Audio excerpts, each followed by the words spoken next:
the organizing, the awareness in our mind actually starts shifting things in the physical world.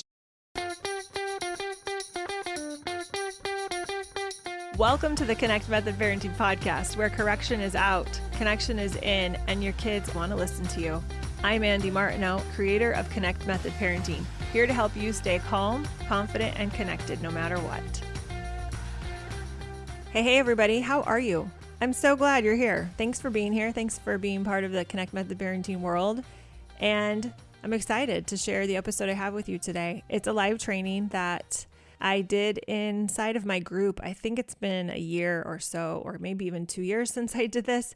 So it's been a while, and I thought it'd be fun to share it with you all on the podcast. I've been busy recording new lessons for the Pivot. They're so fun, but they've been taking up a ton of time. So this week I did not have time to record what I had thought I was going to record for you. So we're dropping this live training. I hope you enjoy it. It's so good. You'll hear me interacting with people, which is kind of fun to get a sneak peek into what it's like to be with me in a live training. So enjoy the episode, and quick request, if you've been enjoying the podcast and would leave a review for it, that would mean the world to me. It helps get the message of Connect Method Parenting out to more people. And that is one of my priorities, is to get this information in front of as many parents as humanly possible. So if you could leave a little review, that would be awesome. And without further ado, enjoy the episode. Welcome everybody to our call today. Let me explain how our call is going to go. I'm going to teach you for a little bit. Then we're going to workshop a bit. I just sent you a worksheet. So if you want to get the most out of today's call, really move that needle forward, I highly recommend going through the experience of workshopping and participating, either via the Q&A chat or by raising your hand. And either way you participate, by answering the questions that I'm going to ask you, by writing down your takeaways. And that's going to really allow the incorporation, the embodiment of what we're talking about and moving it forward. I did get a question that I wanted to address on this call because I wanted to make sure everybody was totally clear on it. It was from a reader, not inside of our group, but I thought it was a really good question and I wanted to make sure everybody was on the same page. It was about stay. So stay is one of the components of seen and heard. Does that make sense, of the seen and heard framework?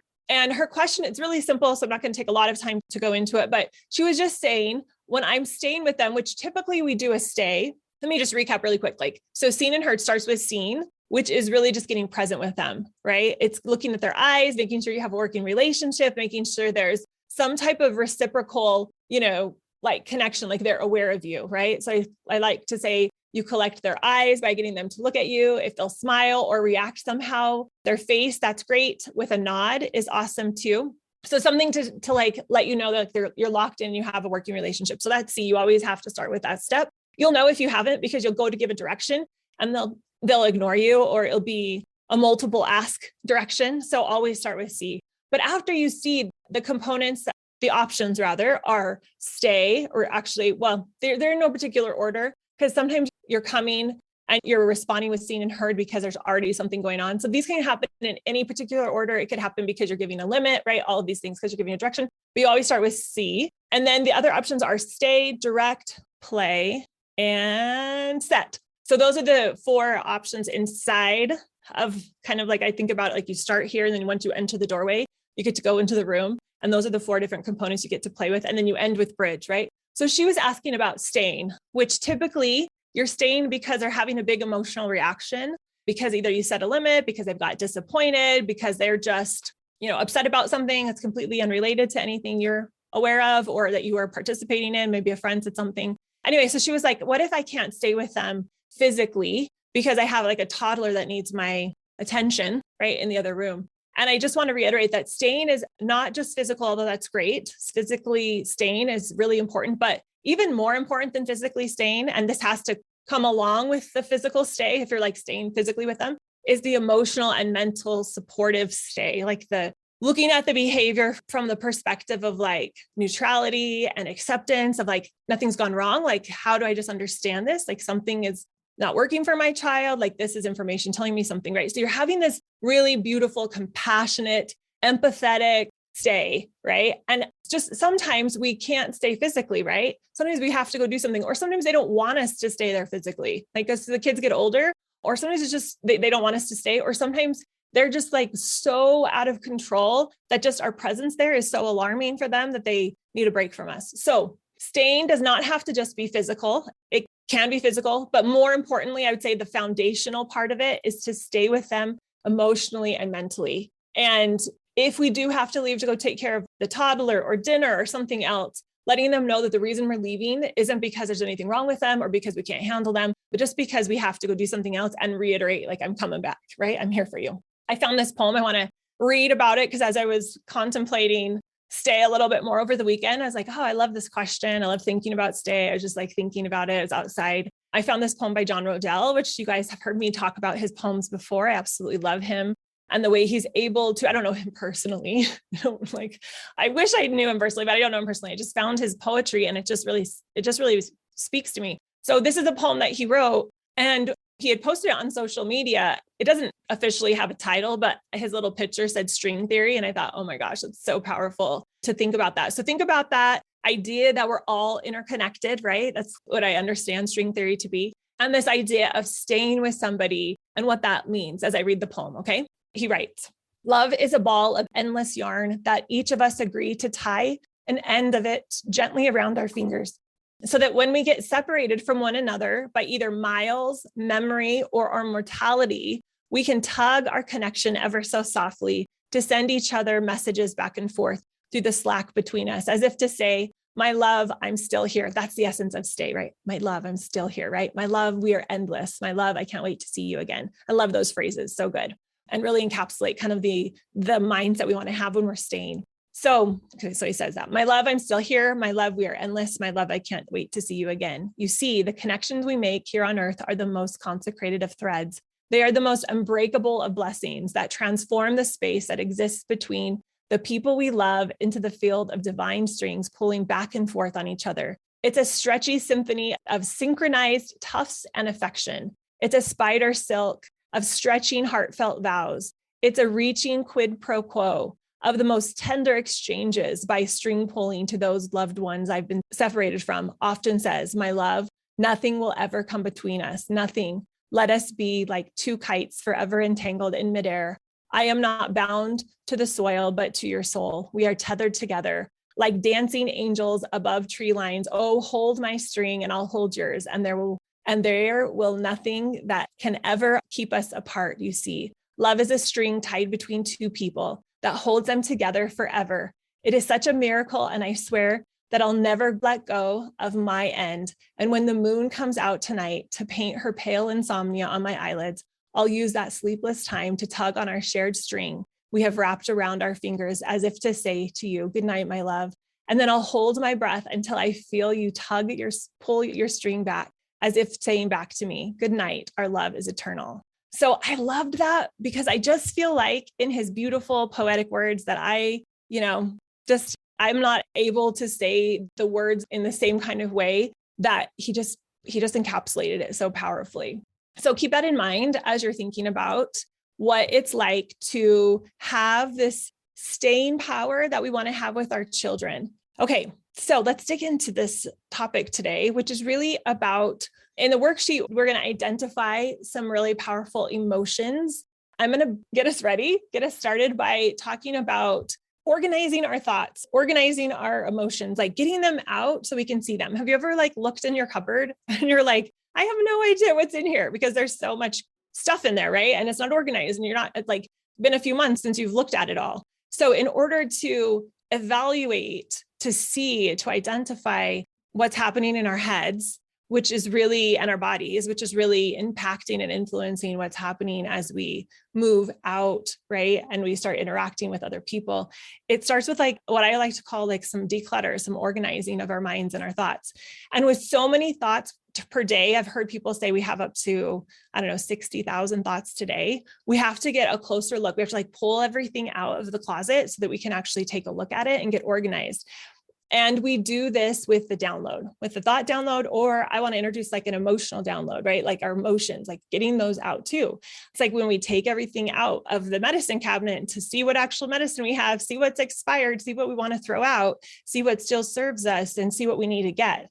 So we take all of these thoughts out and all of these emotions out when we look at them, and then we apply some questions like, do I like this? Do I want this? Is this serving me?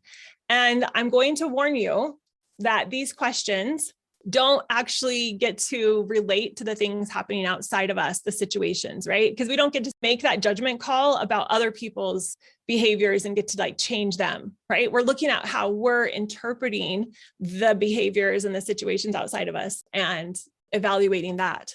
So when you ask these questions, is it serving me? Do I want it? Is it current or outdated? I like to use that analogy again, like the medicine, right? And look at those questions and think about them in relation to like this thought, this emotion I'm having. Do I like these actions I'm taking? You can do it with all parts of the steer, right? Do I like the results I'm getting? We just don't get to do it with the situations, because typically the situations are about people outside of us, right? And we're just wanting to like see how we're relating to the people outside of us, to our children specifically, right? And when you ask these questions, make sure you have a sentence in mind, not just any problem, right? Not just any emotion, not just any action. We want to zero it down to something. So for example, let's say that your kids made a big, huge mess and your husband came in and yelled at them, right? And you thought, oh my gosh, he's so rude and he doesn't support me and what I'm trying to do with a connection-based approach, right? So we are not asking the questions about the husband's behavior at this point, right? We are asking the questions about what I'm thinking, what emotions coming up for me as a result. We're thinking about my thought, he's rude and dismissive or not supportive, right? We're thinking about it from that point of view. We're thinking about the actions we then took. Do I like those? Do they serve me? I'm thinking about the results in my life. So does this thought, emotion, action serve me? Do I really want to keep it? Is it current or outdated, right? Do I like it? I know I practiced this belief. I've practiced this emotion a lot. Do I like it? Do I want to keep it? And once you ask yourself these questions, we can decide to eliminate the thought or to keep it, to keep going until you have covered all of the thoughts in your download, when you look at your emotions, when you look at your thoughts, when you look at your actions you took, when you look at your whole steer, right? You can look at all of this and you can just keep asking yourself these questions. And if you need to bring in some new beliefs, some new emotions, you're like, I don't like feeling like resentful or frustrated with him, right? We bring in that. Right? And we bring in new actions. Like, what do I want to be doing? And if I was doing that thing from a really great place, how would I be feeling? You can just walk yourself up and down the model, right? To say hello and goodbye to certain things, right? You're like, I love this. I don't like this. So we're pulling it all out. We're asking those questions. Because when you take the medicine, using that analogy, since I started with it, when you take all the medicine out and you're sorting through the different medicine, supplements, vitamins, all the things that you have in your medicine cabinet, and you're asking yourself the same kinds of things, right? And you're sorting them out. You're like, love these, don't love these, not like undecided about these, right?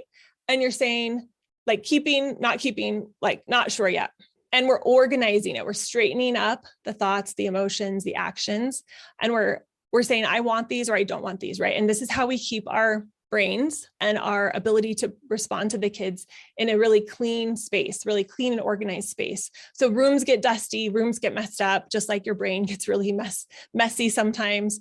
It gets really dusty sometimes. It needs to be organized and cleaned out regularly. So the daily and weekly exercises that we go through of cleaning out our brain, I hope you guys are doing it. So this is going to help you. The exercise we're going to do at the in a little bit in the call is going to help us have a more awareness. It's like a specific process for organizing. But let me know if you are regularly doing your thought downloads and steers, and it's no shame if you're not. I just am curious, and you don't have to put it in there. Just do a little, ask yourself, like, is that happening? And if you equate it to like your home, right, which is a lot easier for our brains, we're used to that. It's like something we've grown up knowing. We need to like keep our homes, like what it would take to keep our homes organized, right? We know it has to happen regularly. And we say like, well, if it has to happen with my physical things, like it makes sense it has to happen with my thoughts, right? So have you ever thought of feeling organization? Does that make sense? I like to think about feelings in a very simplified way. You're either having what we would call quote unquote a positive emotion. Oh, and I see you guys posting there. Some of you guys are like, I'm working on it. Okay, good. Sporadic, it's totally fine. I would just encourage you, like my offer to you is just consider what might be possible for you if you're regularly cleaning out and organizing your mind and your emotions, right? And just becoming so aware of them. Awareness is the first step. And doing the thought downloads is one of the best ways to get the awareness there, right? So we have positive emotions, right? And we have negative emotions. And when you will understand that life is going to be half and half, right? We don't have to judge. We don't have to be like bad emotions, good emotions. No, they're just all emotions, right? And the reason we're talking about this today, I just want to be really clear and circle back and make sure I said this, is when we enter into a emotionally triggery situation, either our kids are having a temper tantrum or they're melting down or they're fighting or there's a messy room. First and foremost, we cannot parent the way we want to unless we are showing up with a clean, organized brain. If we're not, it's just going to feel really cluttery and we're going to get in there and we're going to get swept away by just the emotions that are already there. So I want you to think about like, this is like the emotions are already there and they're churning and our kids maybe are fighting or one of the kids is really disappointed or mad.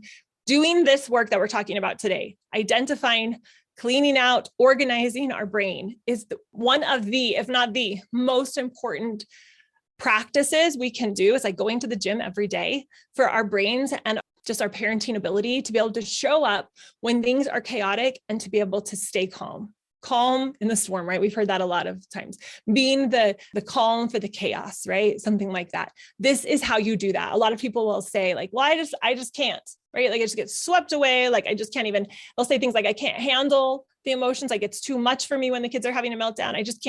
I can't function in a dirty house. I understand all those beliefs.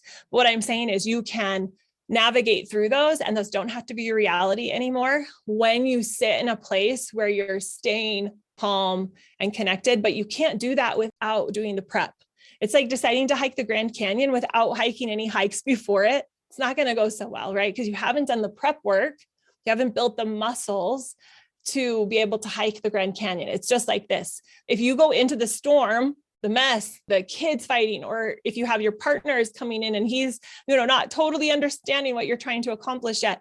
And those emotions are like just pulsating in the air, right? If we haven't done the work to stay strong when things get a little bit chaotic, we are going to get swept away. We're going to get swept away by all of those emotions. So that is why a lot of the conversations we have here inside of our group is to talk about how we are showing up because we are the catalyst to the change. We are the example. Is it Gandhi that said, be the change you want to see in the world? So if we want to have that calm, connected relationship with our kids, if we want our house to feel settled, right, then we are the example of that by doing this work. So that's why it's so critical that we're doing this work of organizing and cleaning out our brain and realizing some of these key points and one of them, like these key truths, right? I call them the CMP principles or pillars. One of them is that life is 50-50. Like we are going to have the whole gamut of emotions, and that's how it's supposed to be. Right. So that way, when we have the negative ones come in, we're not like thinking something terrible has gone wrong, but we've got to like eradicate that negative emotion right away. We're just like, oh, this is part of life and this is okay. And this is where I am right now. Right. So we don't have to judge each emotion as we organize it, as we pull it out, pulling like our medicine cabinet, right? We're pulling all the stuff out there because maybe it's been a few months or years since we've organized it. We look at it, we don't even know what's in there anymore. That's what it's like when we haven't done the daily work to like do the thought download and to clean out our brains. It's like, we don't even know what's in here. We don't even know what's going on. We don't even know what's driving the train anymore, right?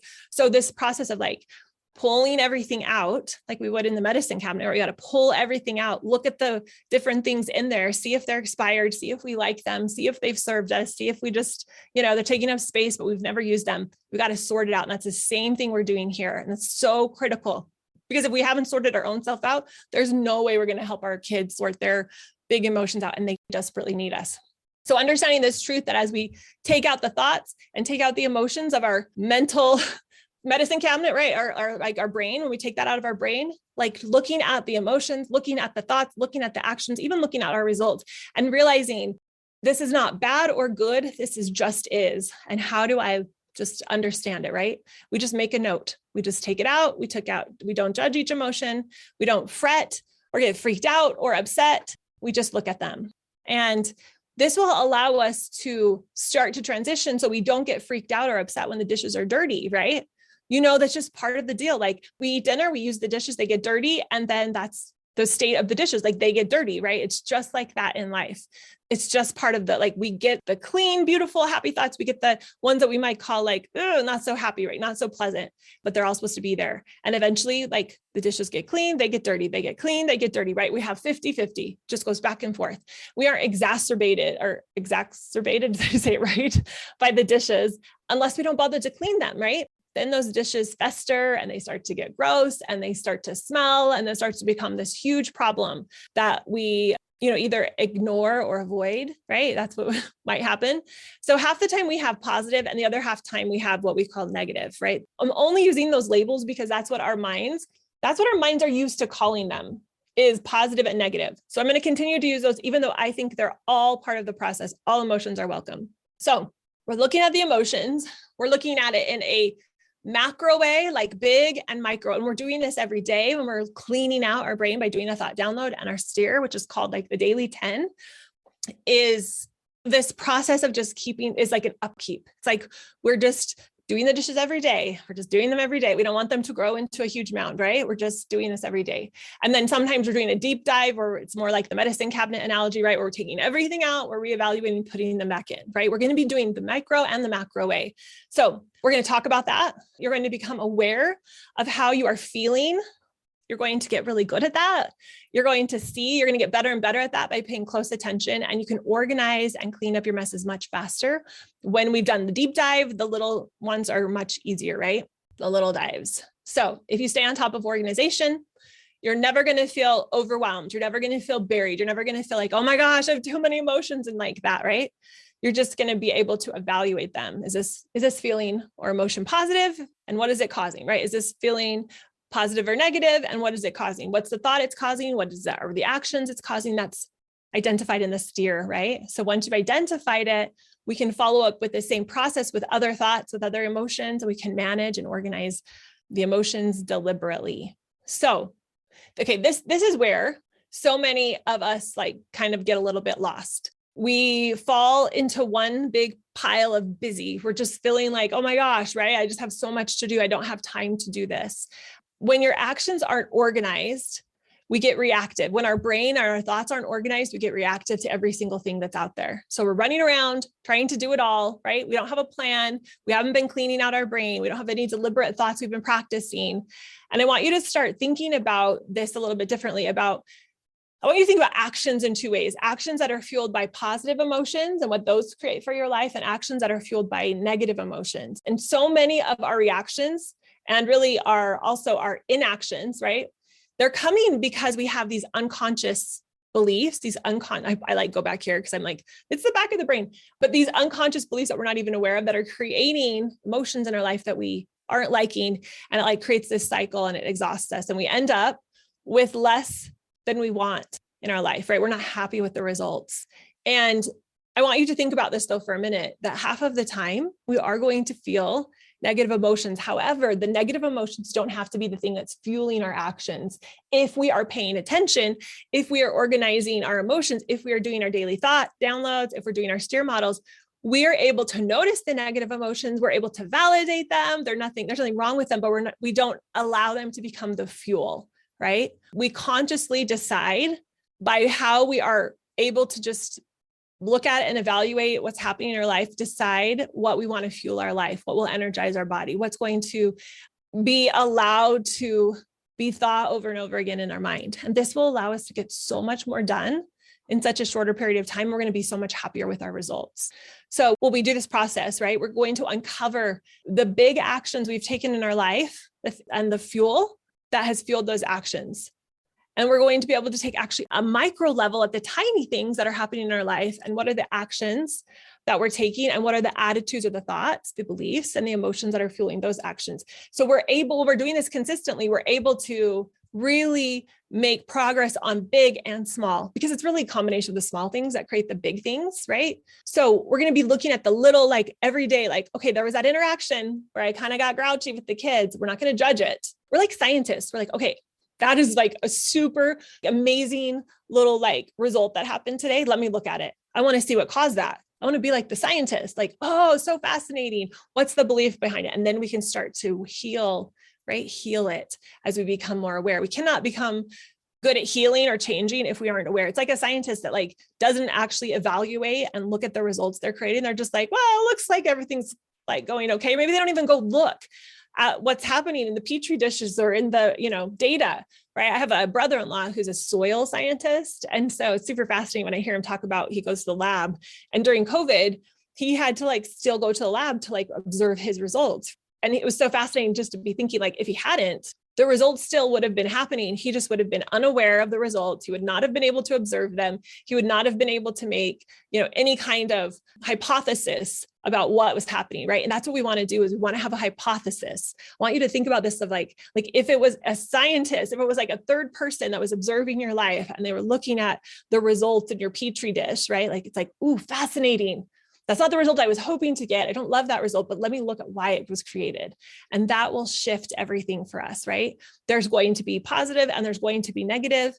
We're going to look at all of it. And the more we observe it, the less we will be just driven by the negative, right? We'll just be able to look at it and be curious. When we insert curiosity into the equation, we're like, oh, I yelled at the kids. And instead of just beating ourselves up or being just completely unaware of it, when we get curious about it, then that's the emotion that's driving us. And that's what can pivot us. So it's our job to become aware enough to be able to see it from a neutral point of view, so we can actually learn from it, so that we can generate the emotions that we want to. If we want to generate a positive emotion, an energizing emotion to get the work done, then we can actually do that.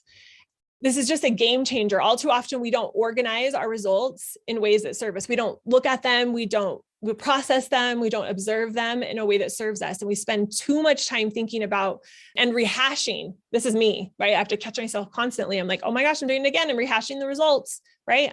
I'm saying I'm a failure. I'm saying it didn't work. I'm saying I'll never be able to do that. I got hurt. They were rude. That, their rooms are never going to be cleaned up, right? And I just stay into the rehashing of the results, and I never get out of it. So we need to give ourselves a little credit for the awesome results we ever produce in our lives. So we've got to do that. It's really hard for us sometimes to get to that place of like, what are the awesome results? We're so good at like the negative results.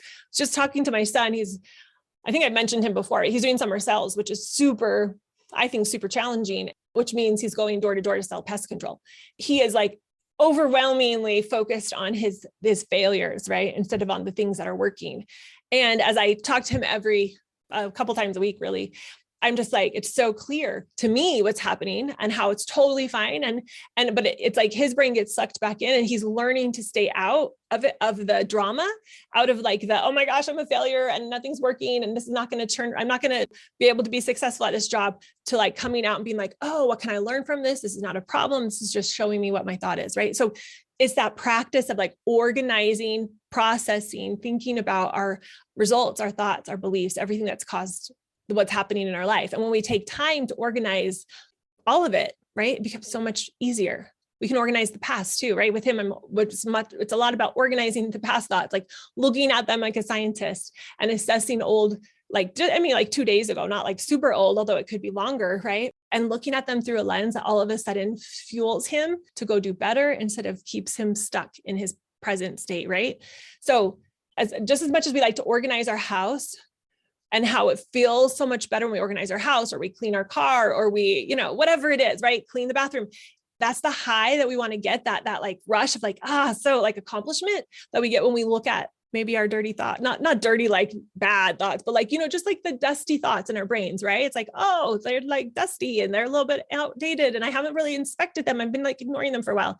Once you pull them out, even though it might be a little alarming at first, when you take a look at them, once you start to look at them with neutrality and realize nothing's broken, this is totally fine, then we're going to feel so much calmer. So I like this analogy. Let's say there was this beautiful vase that you knocked over when you were angry. And instead of cleaning up the glass and throwing it away, let's say you just looked at the result. You just looked at the broken glass, right? All over the floor in the kitchen, or probably wouldn't have a glass. Well, maybe like on the table, on the kitchen table or whatever. Right. And it got knocked over by maybe one of the kids or by you or accidentally. Right. And instead of just like cleaning it up and throwing it away and taking care of it and like assessing the situation, this is what happened, this is what I want to do, we just like leave it all over the floor, right? We walk on it. We get like broken pieces of glass in our foot. So it's not going to serve us. We can see that so well from this example, but in our head, we don't always do that. We're like walking on the broken glass and we're like rehashing all the details and we're not cleaning it up and it's not serving us. And yet we're just still like suffering, right? We're just still suffering. So let's start considering the idea that we only have to keep things in our brain, displaying things in our main brain that we want to display. So ask yourself, like we said at the beginning, these 3 questions as we're pulling everything out. And we're like, I'm only putting things back that I like, right? Is it serving me? Do I really want it? Is it current or outdated? Okay. And we're going to keep all of the things we still love. We're going to let go of all of the things that maybe served us in the past, protected us in the past. A lot of the thoughts we have, like the idea that like we need to intercede right away and give a consequence, right? Or that we need to let somebody, give them a little lecture, or give a timeout or whatever. It served us in the past because that's what we thought would work. That's what we thought would keep us safe. That's what we thought would help our kids be safe. So I love honoring that and being like, thank you for, trying to help me. But I can see now that this isn't helpful, right? So I love just looking through that lens of compassion. You're going to make room for the things that you love and let go of the rest. One of the stories that I'm in it all the time, I should say, but it's a story that I just really decided to let go of. It keeps popping in my head, right? Was me telling myself that I wasn't enough. No, I know lots of you guys can think of that, right? I'm not enough. I don't have anything important to say, like on and on, right? Like I need to like just pull back. I need to like not be me. Like I sometimes like show up really silly in situations and like sometimes people look at me, right? And I can look back now and I can see that the result of that was that I wasn't fully like fulfilling my potential, right? The result was on display in my brain all of the time. Like that was what I believed. That was what I was holding on to, right? And I've decided to let that go and instead think I am absolutely enough. No amount of accolades or degrees or money will make me any more worthy or any better or any more accomplished, right? Like I am enough just as I am. And I'm learning that. And I'm okay if some people think I'm a little bit dingy or crazy. Like this is the belief I'm working on. And for sure that other one will come in like, oh my gosh, they might think you're too much or extra as the word is right now. And I just like, let it come in and like, it's what if it's okay that they think whatever they think. I can't control other people. I just get to control how I show up every single day. So it was kind of like replacing a dingy old towel with a brand new one. Like, have you ever done that? You go to the store and you're like, well, I like this towel. And you go home and you realize the one you've been having, like I have one that I hang on my oven, like on the handle of my oven and like replace it. I'm like, wow, that's a huge difference, right? I didn't even realize that that other one was so, just washed out or faded or had like stains all over it, right? And it was such a huge difference. It wasn't even hard to do, but it made this big shift, right? And as a practice, spending time reviewing the wonderful and positive results you have and the way you're creating them in the world, they can be big or small. They all matter. They all deserve a little bit of your attention. So please, please, please take time to acknowledge the success you're having in your life. Okay. So really quickly, and then we're going to dive into the workshop. I spent a lot of time talking today, but I want to actually have you do some workshopping on this. All right, let me just recap this last little section I wanted to talk about. Remember that your life is made up of things internally and things externally, right? We have thoughts in our brains that create the reality in our life. So when we want to create a different reality with our kids, we want to show up calm and connected. We want to have like the most amazing bedtime routines in our life. We want to have beautiful morning routines. We want to have connection time with our kids. We want to be able to respond if the kids have been like a little bit on the edge with each other as summer begins. I know that's kind of like my kids we're together so much more, right? And I can just feel there's a little bit of like competitiveness or like, as people are like sorting things out. So like, I want to be super present with that and super connected with that as things have slightly shifted now. So as we're looking at this, we need to start organizing our mind before we start organizing like, or trying to like change things in our world, right? So the organizing, the awareness in our mind actually starts shifting things in like the physical world, right? Otherwise, if we start going right to like, what can I do? Like we jump right to like, I don't like how the kids are kind of on each other a little bit, maybe rubbing each other a little bit wrong. How do I fix that? We want to do first is like, what's happening in my brain? What am I thinking about them acting that way to each other? And how is that impacting the way I'm interacting with them, right? And that foundational awareness and shift and focus inside my own head is what's going to shift the things externally. So we have external and internal. Everything starts from the inside out. So if you ever spent a bunch of time cleaning up only to have it get like messy, like right away, for example, like I'll straighten like a drawer, right? I'm like, oh, this is so messy. So I just like straighten it up. But I'm like, didn't actually go to the root cause of like, there's too many things in this drawer. And so it just gets messy again, because it's not really cleaned up. It's not at the essence, right? That's what thought work will do. It cleans it up at the essence. And then we can maintain and keep things cleaner on the daily, right? So we're going to go into the worksheet, and I'm going to share my screen. Okay. So here is a focused awareness. I'll call awareness exercise. And I would highly suggest spending this week working through it. The awareness it's going to have for you is so, so, so important. So before we dive into that, go to the last page, and I'm going to share it right here. These are the CMP pillars. These are kind of the fundamental beliefs, if we believe, are going to make such a huge difference in our ability to navigate any situation that comes up with our kids. So I would highly recommend referring to this, reviewing it, because it will impact how you interpret other things. This is kind of like a high level overview of the Connect method. I call it pillars here. I don't know if that would be the name I stick with, but like these overarching beliefs that will really help the lens through which you see. Okay, let's go back to top 3 pillars. That's the top of the page of the worksheet I shared with you. So what are your top 3 emotions you experience most often? Now, if you're watching the replay, or for those who are on live, I would highly recommend printing this out, or at least having it as a reference and writing the answers on another piece of paper. So the top 3 emotions you experience most often, your brain is not going to want to offer these to you. But I will tell you that sitting in it and just like thinking about it for a little while is going to be really beneficial, even if it takes you a little while. And they can be positive or negative. They don't have to be all positive. They don't have to be all negative. See what you come up with. I have noticed for me, and I was going on a walk yesterday, a Sunday walk with my husband, walking the dog, and we were talking about this. And like one of them for me, and this hasn't always been the case throughout my life, but recently there's a lot more underlying. I'm just honestly like admitting like an underlying like anxiety or anxiousness hum. I don't know how the right word to say it, but just like this, like I feel like my brain, the more I've become aware, and it ebbs and flows, right? It's not always there, but like and it's probably because I just wrote the book is really what it probably is. That created a lot of like, oh my gosh, you're putting your book out there. And it was new. And I think anytime we do something new, like it definitely upticks emotions that maybe otherwise are fine. So these will change depending on what's happening in your life. You might feel a lot more frustration, bitterness. Okay, I see some coming in. Yeah, bitterness, frustration, overwhelm, capacity. I love that. Calm. Guys, good job. Yeah. So think of what those top 3 are. And then the next question is, why do you experience these daily? I was just explaining kind of as I was going through this process myself, and I was talking it through, and I was thinking about these questions. I was like, why am I experiencing this so much? And I was like, oh, it's probably because I just wrote the book and I'm promoting it, and I'm like out there and it feels more vulnerable. Right. But it might be like, and then I was explaining another one, like another things that why I would say I'm experiencing, not anxiety, that's not the right word, but it would probably just be like concern.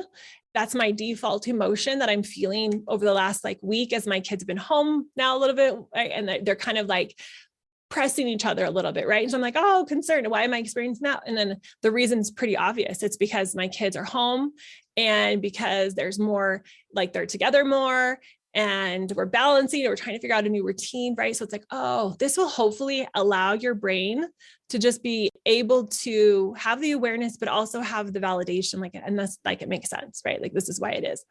Okay. And then what emotions do you want to feel most often?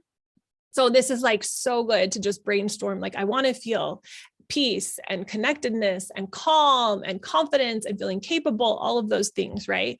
I would brainstorm all of those. And there's not a ton of space on this worksheet per se, but like you can obviously like keep writing. And if you're having trouble thinking of emotions, in the Cultivate book, which is mama.live/cultivate, I believe is the hyperlink to get the digital copy of that. And mama is MAMMA, I think is how it's spelled, hopefully, or MOMMA. Oh, I think it is MOMMA. Anyway, you should have it. It's linked in the app too. I'll link it below if you're listening to the recording. But there's a whole sheet of emotions, like 3 sheets of emotions. And I love looking through those to just be able to think of new ones, because my brain like has that emotional vocabulary that's so much smaller than the emotional like language that we have out there. And then number 4 is, what do you wish were your top 3 most common emotions? So you've brainstormed all these emotions that you like could possibly, like, you think, oh, this is the bucket where I'd like to keep. It's like if we're going through the medicine cabinet, right? It's like, here's all the ones I'm for sure going to keep. Now we want to narrow it down to the top 3. Like if I could only think of 3, and this is very, very, very powerful to force your brain to think of 3 and then to just think about why, right? The next question is, why would you want these 3? Like one of my top ones is connected and calm. Because for me, I know, and everybody's different. So yours don't have to be this, right?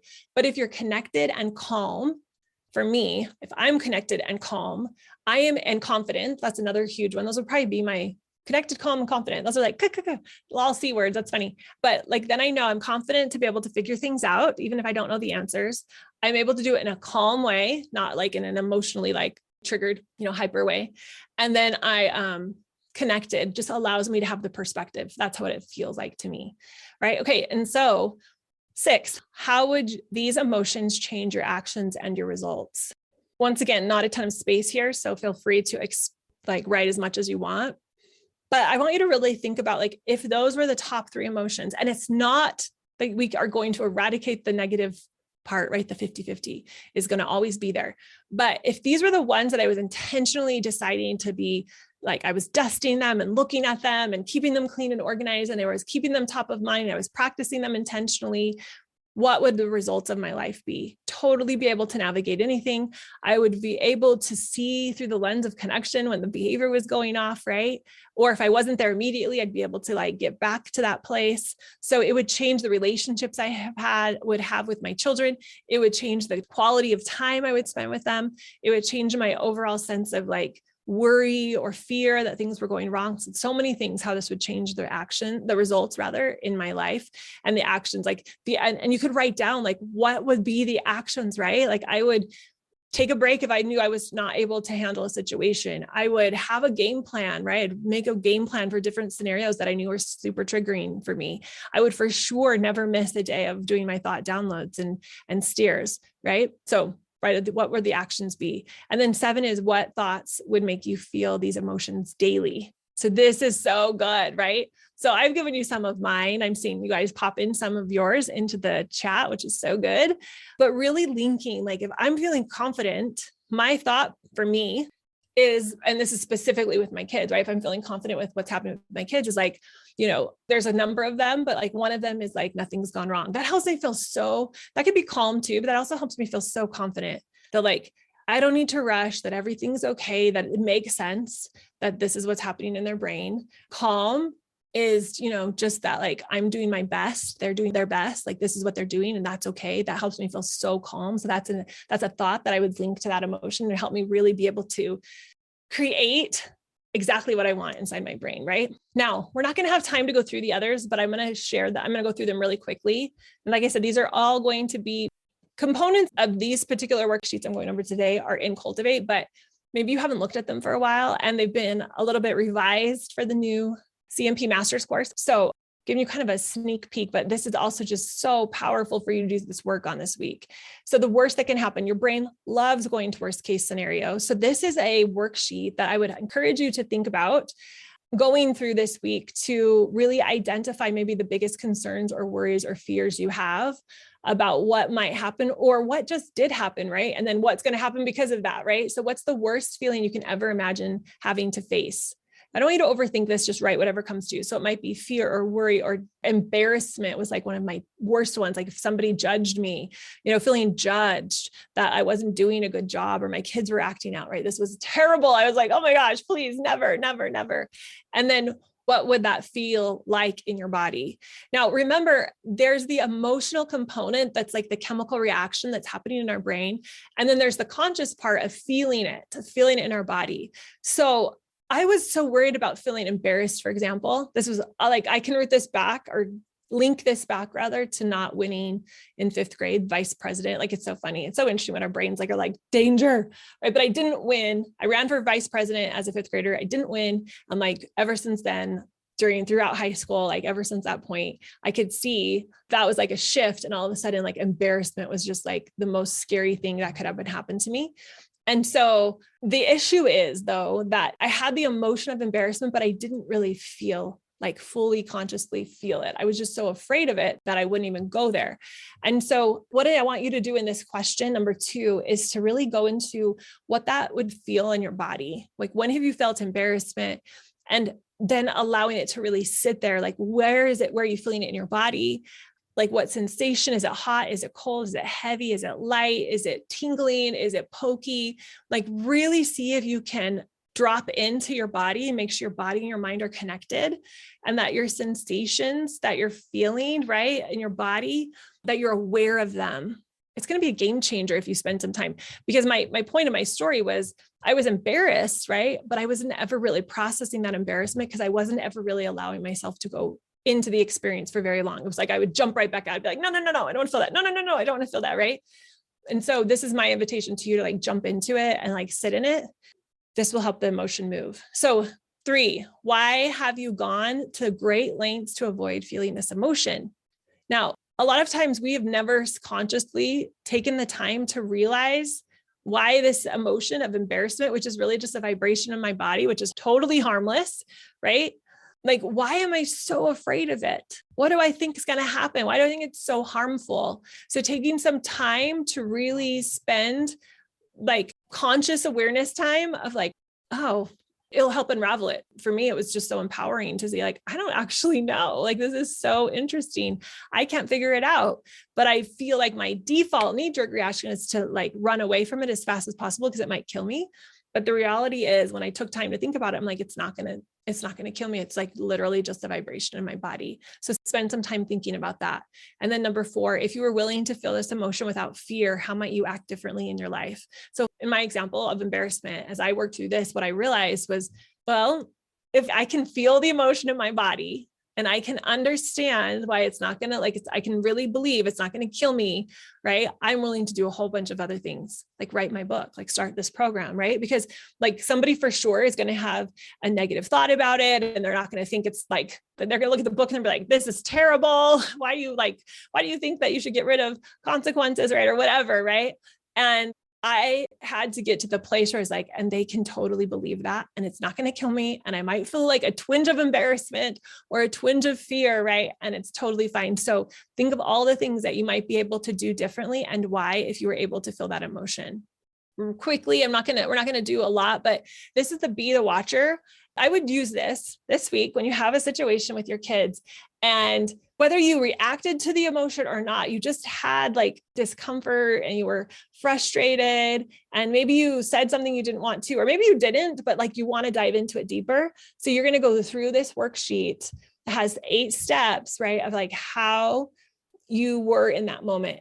What were you feeling? What were the details? How did you act? Why were you feeling this way? How can you use this emotion? What are you making it mean? How is this perfect, right? And how can you accept the emotion? If you answer these questions really thoughtfully, it will shift what's happening in your brain around it. And like I said, the watcher sheet is something that you can either think of an experience that's already happened and do it. That would be great. Something might be on top of your mind that you're like, oh my gosh, I want to dive into really understanding this scenario better. What happened? That was great. So you're going to go through this worksheet. And then the debrief, which is the next one, is just really evaluating how did it work for you to like take a deep dive on a situation and answer those questions. So you're going to answer those. And then it's the pillars. All right. So my encouragement, my suggestion for you is to take some time this week and to go through those pages, go through those worksheets and see what comes up for you so that you're organizing your brain, you're pulling things out, you're dusting them off, you're donating the things that don't, you're not really wanting to keep in your thought bank up here, and you're creating new experiences for yourself by awareness. So that's my challenge for you this week. I hope you have a wonderful week. See you later. Bye.